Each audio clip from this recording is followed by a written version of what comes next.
Welcome friend, आप सबों का मेरे इस प्यारे से चैनल में स्वागत है। और आज हम पढ़ेंगे हुमायूं के बारे में। आज हम आपको इस वीडियो में हुमायूं के बारे में बताएंगे। हुमायूं का तो शासन आपके सामने लिखे हैं, जो कि 1530 से 1556 तक चलता है, ठीक है। और हुमायूं द्वारा लड़े गए कुछ महत्वपूर्ण युद्ध, जैसे चौसा का, कन्नौज का, सरहिंद का, देवरा का युद्ध, ये सब वीडियो में हम डाले हैं, आगे बताएं। आप इस वीडियो को अंत तक जरूर देखिएगा। हुमायूं बाबर का सबसे बड़ा पुत्र था। हुमायूं के 3 भाई, कमरान, अस्करी तथा हिंदाल। हुमायूं अपने पिता के निर्देश के अनुसार अपने भाइयों में अपने राज्य का बंटवारा कर देता है। वो कमरान को काबुल तथा कंधार का शासन दे देता है, मिर्जा अस्करी को शामल तथा मिर्जा हिंदाल को मेवाड़ की जागीर दे देता है। यहाँ तक कि वो अपने चचेरे भाई सुलेमान मिर्जा को बदखाशा प्रदेश दे देता है। हुमायूं की माता का नाम माहम बेगम था। वह शिया संप्रदाय से संबंधित थी। वह चंगेज खां के वंश की थी। हुमायूं का जन्म 6 मार्च 1508 ईस्वी में काबुल में हुआ था। कब हुआ था? तो 6 मार्च 1508 ईस्वी में काबुल में हुआ था हुमायूं का जन्म। हुमायूं का पूरा नाम नसरुद्दीन मोहम्मद हुमायूं था। हुमायूं अपने पिता की मृत्यु के समय बदखाशा प्रदेश का सूबेदार था। हुमायूं 29 दिसंबर 1530 ईस्वी को आगरा में 23 वर्ष की अवस्था में सिंहासन पर बैठता है। यानी अपने पिता के मरने के 3 रोज बाद वो गद्दी संभाल लेता है। उसके पिता का मृत्यु 26 दिसंबर 1530 को आगरा में हो जाता है और उनको वहीं दफनाया जाता है, आगरा में। बाद में उनके द्वारा चुने हुए स्थान काबुल में दफनाया जाता है। किसको? तो हुमायूं के पिता को। अब आइए, हुमायूं ने 1531 में कलिंजर पर आक्रमण किया और 1532 ईस्वी में उसने रायसीन के महत्वपूर्ण किले को जीत लिया। जब 1531 में आक्रमण किया तो उस समय वहाँ का शासक रुद्रदेव प्रताप था, जिसको हुमायूं हरा तो देता है लेकिन उस पर अधिकार नहीं जताता है। अपनी सेना को वापस लेकर चला जाता है। वो जब समर्पण कर देता है हुमायूं के सामने। हुमायूं ने चुनार दुर्ग पर प्रथम बार आक्रमण 1532 ईस्वी में किया था। यह शेर शाह का दुर्ग था, यानी शेर खां, उसमें शेर खां ही था। इसको 4 महीने तक हुमायूं घेरे रखता है, जिसके कारण शेर खां को विवश होकर उसकी अधीनता स्वीकार करनी पड़ती है और समर्पण करना पड़ता है शेर खां को हुमायूं के सामने, ठीक है। कौन दुर्ग था? चुनार दुर्ग। 1533 ईस्वी में हुमायूं ने दिनपनाह नामक नए नगर की स्थापना की। दिनपनाह नामक नए नगर यह एक पुस्तकालय था, या शेर मंडल भी कह सकते हैं। इसी की सीढ़ियों से गिरकर अंत में हुमायूं का मृत्यु हो जाता है। किस सीढ़ियों से? दिनपनाह नामक नए नगर की स्थापना हुमायूं की था, उसी की सीढ़ियों से गिरकर।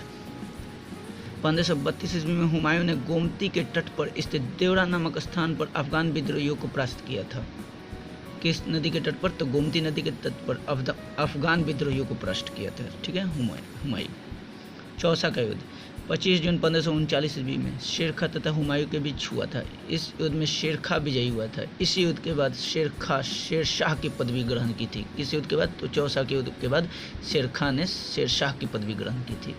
इसके बाद उसने बिलग्राम या कन्नौज युद्ध कह लीजिए।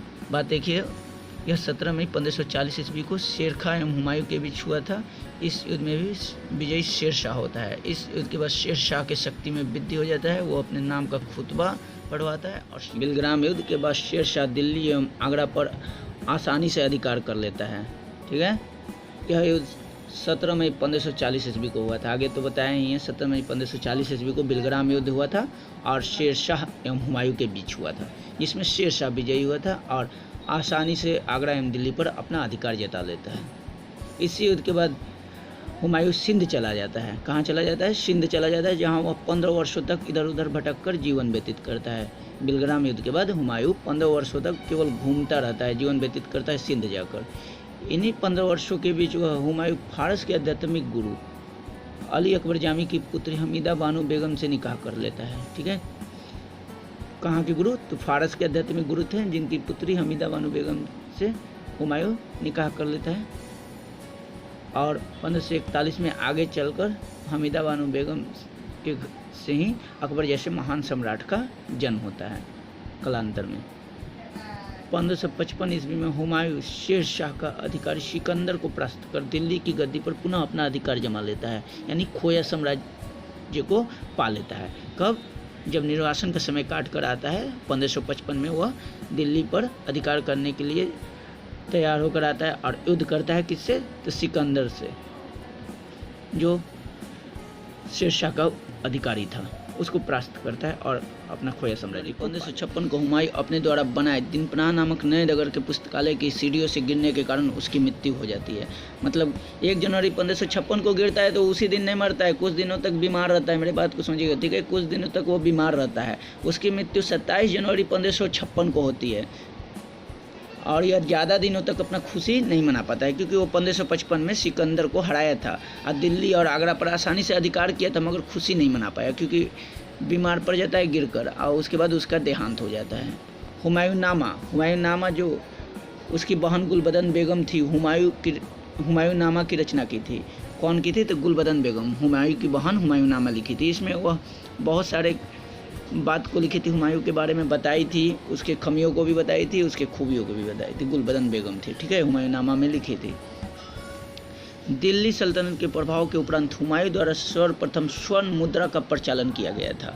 यानी हुमायूं ही सर्वप्रथम दिल्ली सल्तनत के प्रभाव के उपरांत अपने द्वारा सर्वप्रथम स्वर्ण मुद्रा का प्रचलन किया था।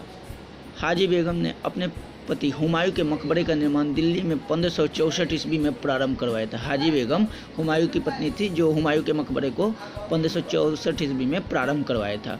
हुमायूं के मकबरे का नक्काशी मिर्जा ग्यास ने तैयार किया था। यह श्वेत संगमरमर से बनाया गया भारत का प्रथम दोहरा गुंबद वाला मकबरा है। हुमायूं के बारे में इतिहासकार लेन पुल ने कहा है कि हुमायूं गिरते पड़ते इस जीवन से मुक्त हो गया, ठीक उसी तरह जिस तरह वह तमाम जिंदगी गिरते पड़ते चलता रहा। ऐसा उसके बारे में इतिहासकार लेन पुल ने कहा था। किसने कहा था? लेन पुल ने कहा था। हुमायूं ज्योतिष विद्या के बारे में जानता था, वो ज्योतिष शास्त्र में विश्वास करता था, इसलिए वह एक नियम बनाया था जिसके तहत सप्ताह के 7 दिन 7 रंग के कपड़े पहनना अनिवार्य था। हुमायूं द्वारा नियम यह बनाया गया था। अब हुमायूं का समाप्त हो गया टॉपिक। जो महत्वपूर्ण बिंदु थे हम उस पर बात किए और हुमायूं का सारा विशेष बातों को हम आपके सामने रख दिए। बस इतना ही बात हुमायूं के बारे में हमको आपको बताना था। अब आगे दूसरे वीडियो को अंत तक देखने के लिए आप लोगों का धन्यवाद। अगर आपको यह वीडियो पसंद आई हो तो इस वीडियो को लाइक और सब्सक्राइब करना ना भूलें और इसे ज़्यादा से ज़्यादा शेयर करें अपने मित्रों में। धन्यवाद।